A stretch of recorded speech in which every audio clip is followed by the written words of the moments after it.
పండిత. ఇది హనుమ యొక్క గొప్పతనం.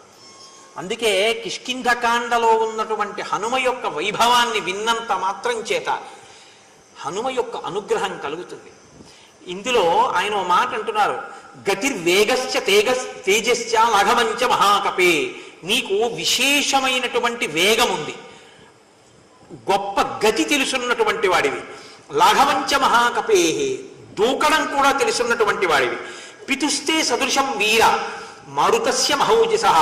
నీవు నీ తండ్రి అయిన వాయువుకి ఎంత గమనశక్తి ఉందో, ఎంత వేగం ఉందో అంత వేగం ఉన్నవాడివి. త్వయ్యేవ హనుమన్నస్తి బలం బుద్ధి పరక్రమ దేశకాలానువృత్తిశ్చ నయశ్చ నయపండిత. నీవు దేశకాలములను బాగా తెలుసున్నవాడివి. ఎక్కడ ఏది చెయ్యాలో, ఏ సమయంలో ఏది చెయ్యాలో తెలుసున్నటువంటి బుద్ధి పరాక్రమము ఉన్నటువంటి వాడివి. ఇది లేనివాడు బుద్ధి ఉంటే సరిపోదు, పరాక్రమం ఉండాలి.